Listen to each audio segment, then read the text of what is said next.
weather is, we got to be able to hit those. In the second half, you guys just didn't seem as smooth as you had been. Yeah. What was going on to prevent that? It was just a little staticky, and we got out of rhythm sometimes, and we have to learn to fix those things and get back into rhythm. No matter if we're sitting on the sideline for a lengthy amount of period, we've got to be able to get back into the game and keep rolling. Was their defense doing anything that kind of? No, not really. They sort of took the same approach as last week too. Played a lot of off. They played man, which was good for them, and they did a great job at it. But they played a lot of off coverage and made us take sort of down things. Well, your defense came up and kept them from scoring a touchdown in the last seconds. Huge. So here you are on the sideline, you're going into overtime. Coach said you haven't had overtime. What's it like for you?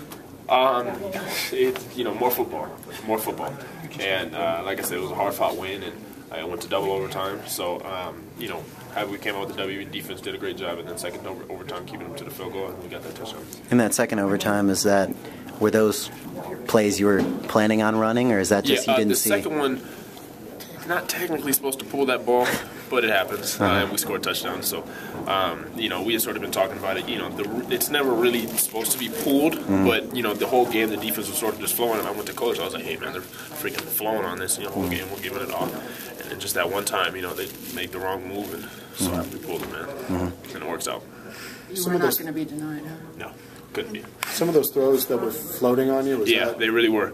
And that's something I have to get. I have to be able to drive those balls in. And like I said, and I was talking more about it. You can't use any of those excuses about win and stuff. I don't like doing that. You got to be able to fight through it as a quarterback and be able to pull those balls down and figure out a way to get those done. Seems like you guys have gotten leads before, like you had today, and then kind of let them back in the game. What do you think the reason is for that? I think we just have to learn to put our foot down on people. We had a pretty good lead starting out the game, and we have to learn as a team to just finish people off and not let them sort of slowly just stay in the game. We have to kill them right then and there, not to use those tough language. But you just have to put the game away. Getting sick of playing close games like this? Is he not good for the blood pressure? Yeah, it's not at all. I know our coaches are not. They have gray hairs right now. So. How do you fix that at this point in the season? 8 games in, and it seems like the same thing is happening week after week, but you can't really put teams away.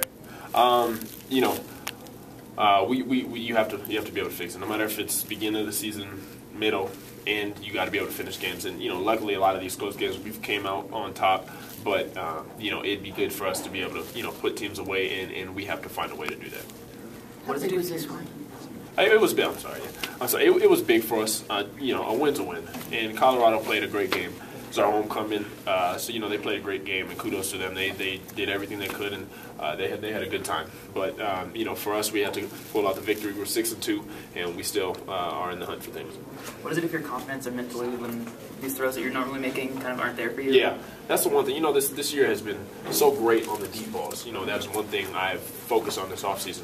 Was hitting those deep balls. And the whole season we've been completing a great percentage of them and hitting them fairly consistently. But this game, they sort of just got away. And, as a quarterback, you have to be able to make those changes and fix it no matter what it is. And, it'll get done. You talk so much about, shooting yourselves in the foot. Yeah. How much did penalties kind of really kill the momentum on both sides of the ball? Huge. And that's sort of something we have to cut to. We have been the leading team in the country in penalties for the past 2 years, I think. So that is one thing that, you can't win championships with that many penalties. You can't. And so for us, we have to be able to stop those and stop killing ourselves. And that's the one thing we have to start doing. Seems like you're getting more time in the pocket the last couple of weeks. O-line is doing a great job. And, they did a great job today. Jake Brindle led them, and our O-line played their butts off. When we needed them, they stepped up. I'm sorry, you guys. When we needed them, they stepped up. We got a victory, and they played lights out. I'd give all of them a game ball if I could because they played their butts off. So you saw it was going to overtime. It seemed like you had a different mindset when you got on the field for those. Even when you down for the field goal, it was third down. You still knew what you needed to do, and it was even seemed better than in the fourth quarter. Yeah, a testament to our whole offense. One thing we're really good at is just being resilient in those tough times. And as a quarterback, you have to be able to lead your team. But our whole offense has been really good in those tough times. 3rd and 10 in the first overtime, and we hit it. there's been a lot of things going on, but, you know, for us to be able to keep churning that in those tough situations has been really good and a testament to our offense.